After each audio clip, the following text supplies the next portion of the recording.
Broniau, klausyk, vat filosofavau čia, kaip skaitai, kodėl vat žmonės yra tokio skirtingo ūgiaus? Vieni išauga, būna aukštesni negu 2 metrai, o kiti va tokie lieka mažiukai.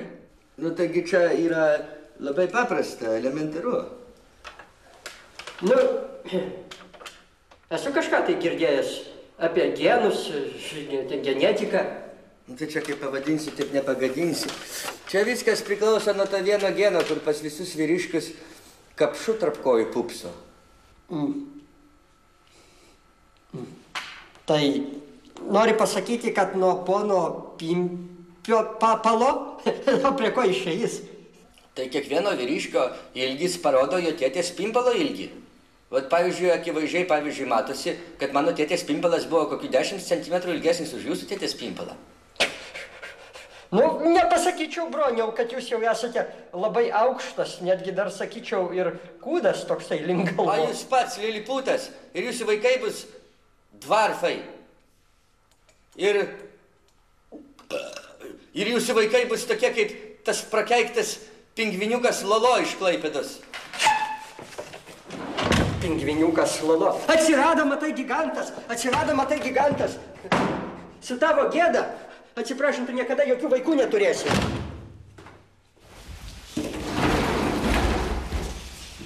Labas, kaip gyvenat? Vėl kažko nepasidalinat? Uždaryk duris, iki galo šalta. Su mumis viskas gerai yra ir mūsų vaikai bus dideli, gražus ir gražus. A jūs, panelė, gal norit vaiko tokio stotingo ir aukšto kaip aš, tai tada turėsite eiti lytinius santykius su mane. Mano genas labai geras. Ai, žinokit, gal su lytiniais mes biškį palaukim. Dabar aš turiu labai svarbų valstybinį darbą ir jums noriu pasiūlyti. Mes nieko nepirksim. Taip, pas mus, mes visko turim. Pas mus su pirkiniais viskas labai blogai gaunasi, mums nieko nereikia. Ai, nu dabargi aš jums nieko nesiūlau, bet ir paršai. Jau kai atnešu daiktus, taigi geriausius iš visos širdies. Prašom, sakyt tiesiai šviesiai, kas per valstybiniai reikalai? Oi, čia tai šakės, čia pasaulinio lygio reikalai. Turiu tokį giminaitį Daną.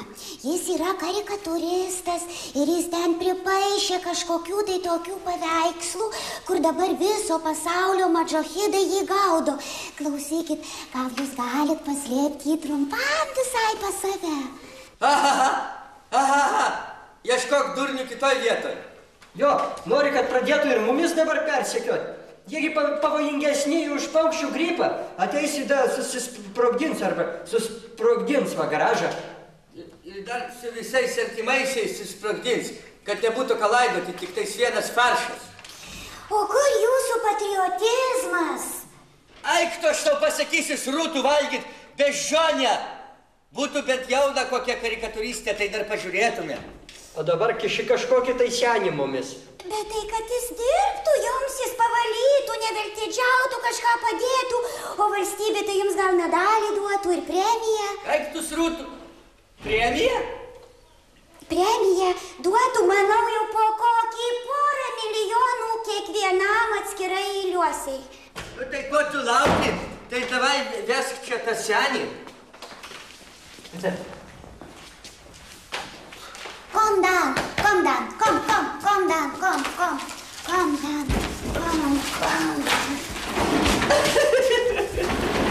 Hello, very thank you. Česlovas, Bronius. Calm down. Dania, don't forget your big job in this country.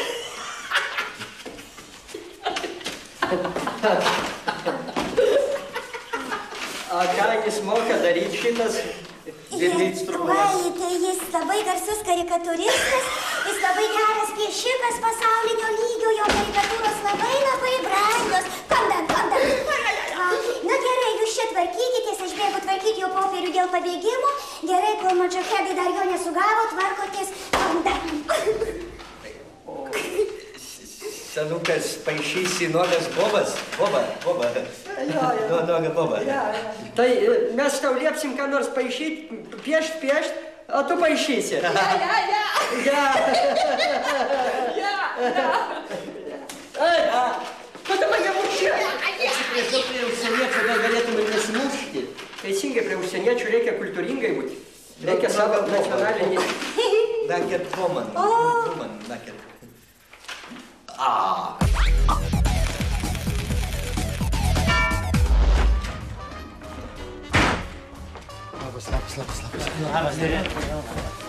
Labas.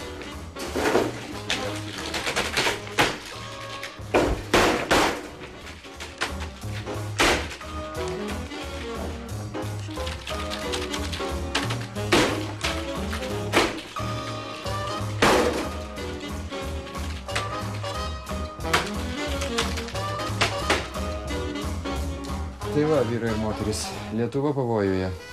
Tai karas prasidėjo. Vėl koks nors gripas. Paukščių. Direktorius truputį nusišnekat. Jeigu čia apie euro neįvedimą, tai anoks čia pavojus. Daug blogiau. Mes esame pažeminti viso pasaulio akise. Olimpiadoje mes nelaimėjome nei vieno medalio, o Estai ir Latvijai laimėjo. Ot, svoloč. Jūs irgi taip galvojate? Nu ir aš panašiai. Baisus čia daiktas. Jūs, ponas direktoriui, tikrai esate encefalopatas. Prie ko čia ta olimpiada, kai neseniai baigėsi ir visi pamiršo ir ta žiema jau baigsis? Ne, nu vyrai, viskas daug rimčiau. Rimčiau? Rimčiau, viskas daug rimčiau. Vėl visi galvos, kad prie Baltijos sostinė Ryga. Ryga. Vat Drobiazko su Vanagu, tai irgi nieko gero neparodėt. Vat tik nebent tos neblogas jų kritimas. Neblogas kritimas. Neblogas. O mes čia prie ko? Nu tai aišku, kad jūs ne prie ko. Neaišku, dar ar iki kitos olimpiados išgyvensit. Vat jaunimas mums pravers. Aš sportuot nenoriu. Kukišas jums. O žinot, aš neklausiu, ko jūs norit ar nenorit. Šį kartą jums teks tai padaryti. Tai įsakymas. Tautinis olimpinis komitetas liepia surasti pamainą mūsų čiuožykams. Ir jums tai teks padaryti. Aš čiuožti nemoku. O aš čiuožti nemoku. Ir dar mane kamuoja slidžių dangų, atvirų didelių patalpų, baimė ir dar bijau šalčio. Ir dar čiuožti nemoku. Kaip ir sakiau, aš neketinu su jumis ginčytis. Iki kitos olimpiados yra 4 metai. Išmoksit spėti ir čiuožti, ir išmoksit ir baimės išsigydysit. Ir pašalpa bus dviguba. Ot sekasi durniam. Sekasi. Sekasi durniam. Nu. Sekasi? Taip, sekasi. A tai ko jūs iš karto nesakėt, kad pašalpa bus dviguba? Tai aišku mums, kad šitas darbas tinka. Kaip nepadėsite tėviniai, tėviškiai, sunkia jai valandą. Baigiai? Nu tai dabar rinkitės daiktus ir pirmin į ledo areną. Nu tai atea pupsikas mūsų. Einam, aš palydėsiu jūs. Po 4 metų susitiksim. Viso geros, seneliai. Viso gero. Sėkmės. Šau. A išrinko keturgubą. Keturguba, dviguba, nu ką žinau. Bachūras. Davai, pašly.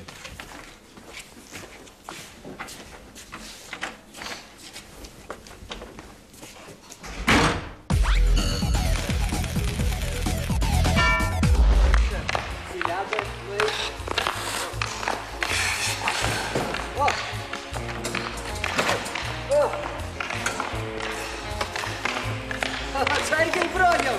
Atsargiai! Nu, stverkis! Stoge! Anžiliukai! Tai kur jūsų pačiūžas, ką? Mums taip drąsiau. Su pačiūžam labai kritinėjam. O dabar kritimas įeina į privalomąją programą. Tai ką mums dabar daryti? Nuo ką pradedam? Dabar klausykit čia, abu. Tu, ūsotas, būsi vanaginis. O tu, šita blondinas, būsi Drobiazko, aišku? Tai va, kitą kartą labiau pasidažyk, gražuolė. Ūsotas, keliesi, imi ant rankų savo ponę ir čiuožiat greitai ir gražiai. Kelkis! O kam ta lasda, ji mane labai blogai nuteikia? Nu kaip, matot, aš šiaip tai esu hokėjaus treneris. lazda tai reikalinga pagal Lukašenkos technologiją, pradedančius mokyti čiuožti. O tai jūs, ponas, kartais neketinat mūsų mušti? Tai prieštarautų olimpiniai dvasiai. Nu jo, prieštarautų. Jūs dabar abudu čiuošit, o aš išilgo į jūs ir taikysiu su lazda ir žaibą. O jūs bandot išsisukti. Labai efektingai atrodo. Šiais laikais visi figuristai tik šitaip mokosi čiuožti. Bet jie turi apsaugas. Ir jeigu į mus pataikysi, tai labai skaudės. Žinoma, vyrai, gal vieno kito danties ir neteksit. Bet sportas reikalauja aukų. Tai ką, pradedam?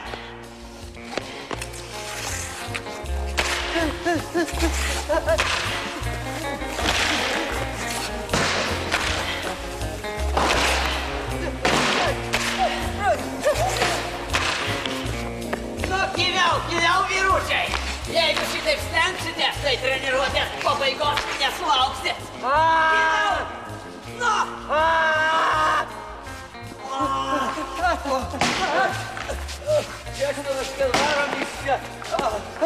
Čia mes tapsim lavonais, o ne čempionais. Man šaibai prostatą pataikė. Treneris, mes darom pertrauką, vsio. Kokią pertrauką? Davai, dirbam. Lengva treniruotė į perlengvę olimpiadai. Tai sakant. Tualetą. Kokį tualetą? Tai ką jau visai apsidirbat? Nu, tai sportininkai. Jūs sakyti. Mes pažaidžiam lėlių teatrą. Vota. Pažaidžiam lėlių teatrą. Labas, Kepaška. Labas, Liūža. Ei, broliau, neieškoti lobio. Eile.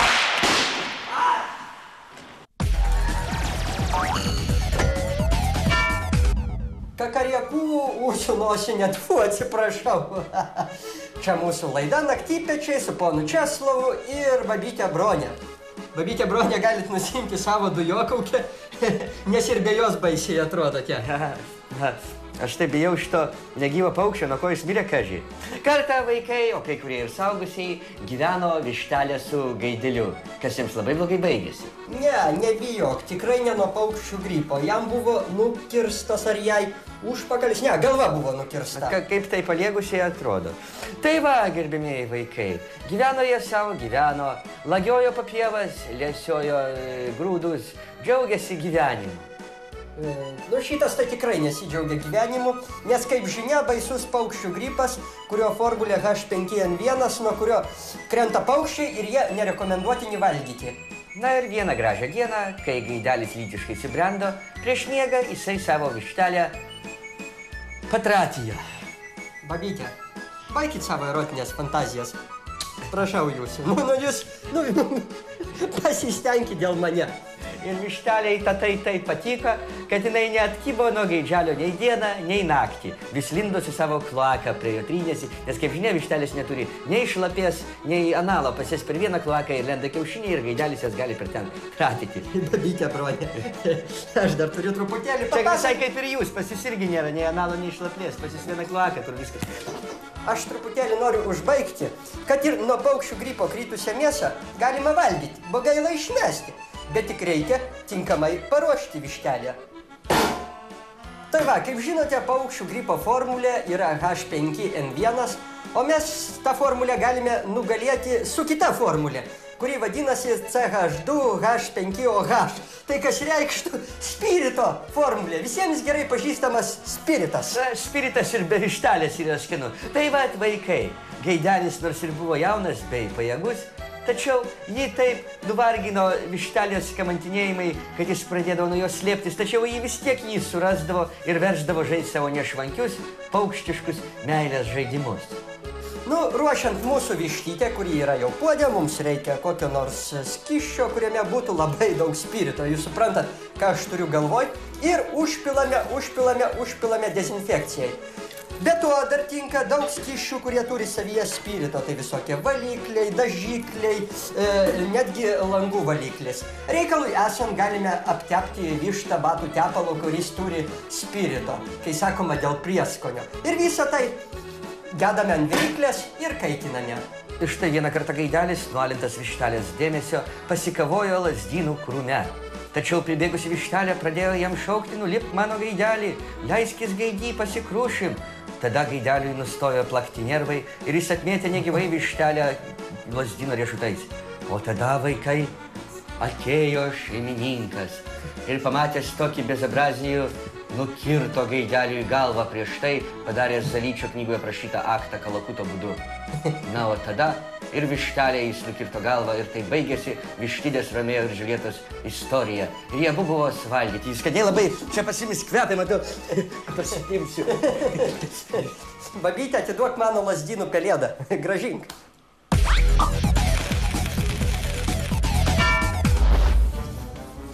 Aš vadinu Bethoveno šakosinu šitą.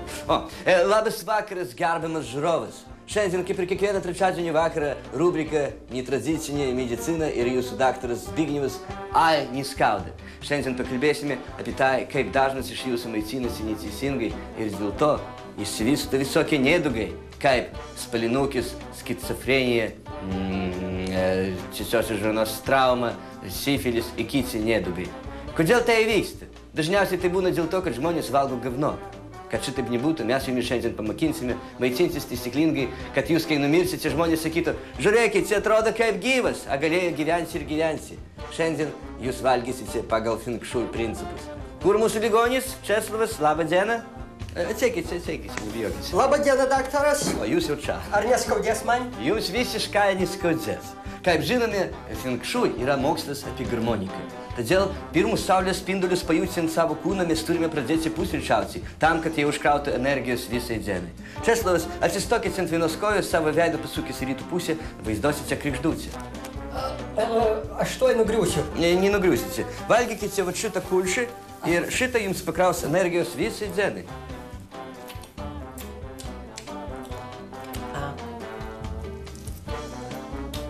Nu.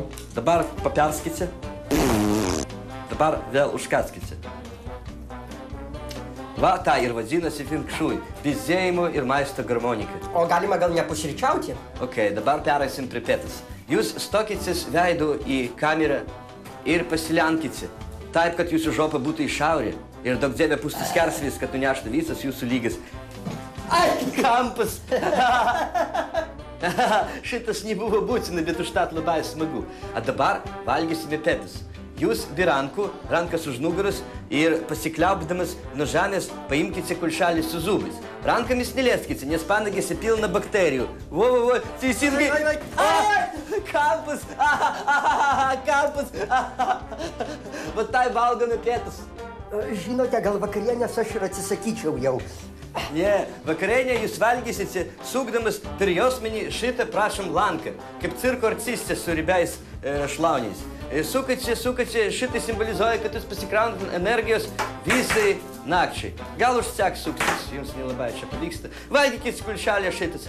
Nu, a naktsipičius valgome vaikščiodami saulės sukimosi kryptimi. Va šitakas yra Feng Shui rekomendacijos su harmonikom. Jeigu šitai valgysite, niekada nesirgsite. Čia buvo Zbignevas, A. Niskauda, Česlovas ir rubrika. Labas vakaras, mieli kalbos darkytojai ir darkytojos. Su jumis vėl mes. Mes išugdysim jums meilę gimtajam žodžiui, pamokinsim jį teisingai naudoti ir taip toliau.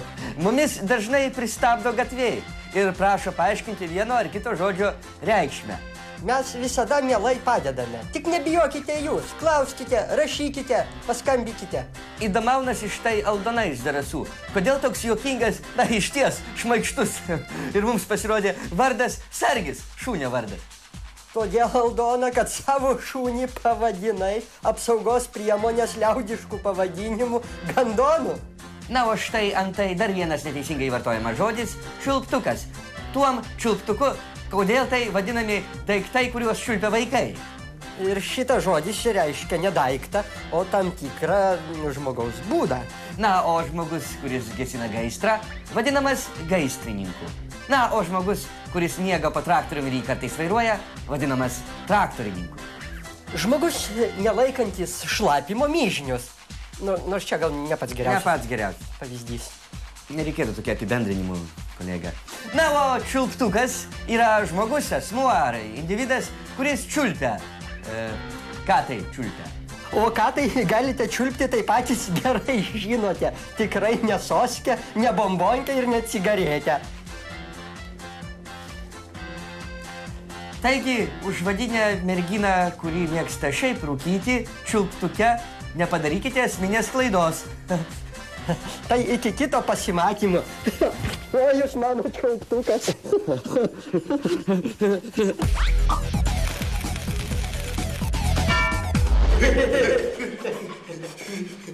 Pripaišys karikatūrų, tai galėsim pato kaziuką būgiai savo pardavinėti. Užsidirbsim pinigėlių. Klausyk, gal užsienio svečias moka nuogą bobą nupiešti? Paklaus, tu moki. Mr. Bitstrupov, could you possibly draw an image of a naked fucked woman? Tu. O tu poliglotas, bronius? Tu dar mane užvadini šitokių žodžių, tai aš paprašysiu, kad jis tave nupieštų nuogą. This is our fat man with hair. We call him Volas. Labą dieną, Volasas. Sveiki, vyrai. Ką čia darot?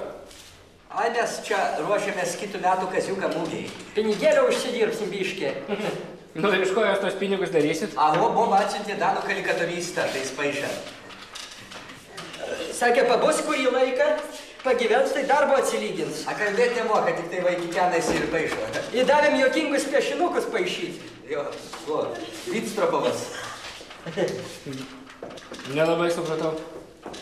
Ką iš čia paišo? Ką iš čia paišo? Mes jam davėm juokingiausio žmogaus žodinį portretą, prašymą. Tai va, jisai jį ir paišo. A jūs bent suprantat, kas čia nupiešta? A jūs suprantat? Ar suprantat, kas čia nupiešta? Tiesą sakant, biškai panašu į Julis yra. Nu, bet jūs gražesnis ir netoks juokingas kaip čia. Pokštininkai blemba. Čia visi piešinukai? Nu, taip. Ne, tai po teisybei, tai jų to dalį jau pridavėme Pilies gatvę. Gal kokius 3? Čia tau už vieną, čia tau už kitą, čia tau už trečią. A nu greit po 100 litų blemba ir visus piešinukus. Ponas, mes nenorėjom, suprasit, mes nenorėjom. Einat į Pilies gatvę ir surenkat visus piešinius. Čia va jis šitas. Senukas paišė. A garažas kieno? Mūsų, jūsų, aišku. A kas užsakovas? Jūs. A kas pinigus norėjo pasidaryti? Jūs. A kas paišė? Visai paišė. Bijom, vaddonas. Tau nėra. Keulė. Ir skaito visokius Dagens Morgenblatt. Bet tok mes durniai. Jūs tikrai durnas esate. Galėjom kitą daną musulmonam atiduoti pinigus, būtume milijoną užsidirbę, ar kažką su karikatūrom. Kažkoks karikatūrų skandalas. Šūdas, bonka nuo Karlsbergo. 1 kroną pridusit kokią. Taigi 10 centų. Man atrodo, kad laida jau įeina į pabaigą, gal tada visą gerą mūsų žiūrovams. Visiškai ragai, kaip sakant. Bubu.